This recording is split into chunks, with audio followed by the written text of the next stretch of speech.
Мектепте мугалим болуп иштеймин. Ушул мектепте иштеп пенсияга чыкканмын. Ден соолугум жакшы. Иштегенге күчүм жетишет. Эми пенсия жашында иштегендерди иштен кетиргиле деген мыйзам бар.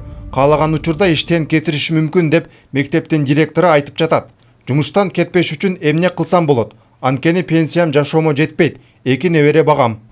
Сиз айтып жаткан пенсия курагындагы кызматкерлерди, агартуу кызматкерлерин мындай жумуштан кетирсин деген атайын мыйзам жок. Андай мыйзам кабыл алынган эмес. Тескерисинче мурда ошондой мыйзам бар болчу, азыр күндө ал мыйзам жок колдонууда.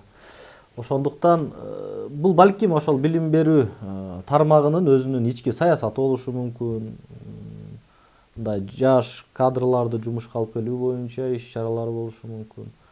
Бирок мен бир нерсени баса белгилеп айтып кетейин.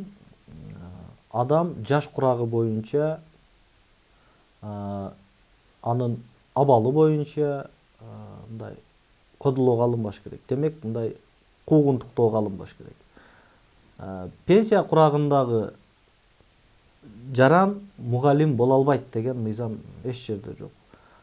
Тескерисинче мен азыр айтып кеткендей мындай мүмкүнчүлүк берилген. Демек, сиз пенсия жашында дагы мугалим болуп иштесеңиз болот.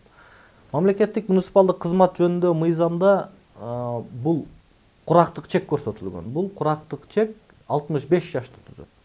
Балким сиз 65 жаштан өтсөңүз, жетекчилик сизди мындай жумуштан кетириши мүмкүн. Бул мыйзамга ылайык болот. Ал эми сиз 65 жашка толо элек болсоңуз, анда сиз өзүңүздүн кызматыңызды өтөөгө толук укугуңуз бар.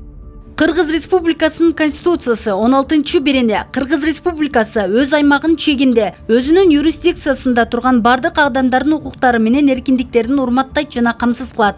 Эч ким жынысы, расасы, тили, майыптуулугу, этноско таандыктыгы, туткан дини, курагы, саясий же башка ынанымдары, билими, теги, мүлктүк же башка абалы, ошондой эле башка жагдайлары боюнча кодолоого алынышы мүмкүн эмес. Эл аралык милдеттенмелерге ылайык ар кайсы социалдык топтор үчүн бирдей мүмкүнчүлүктөрдү камсыз кылууга багытталып, мыйзамда белгиленген атайын чаралар кодолоо деп эсептелинбейт.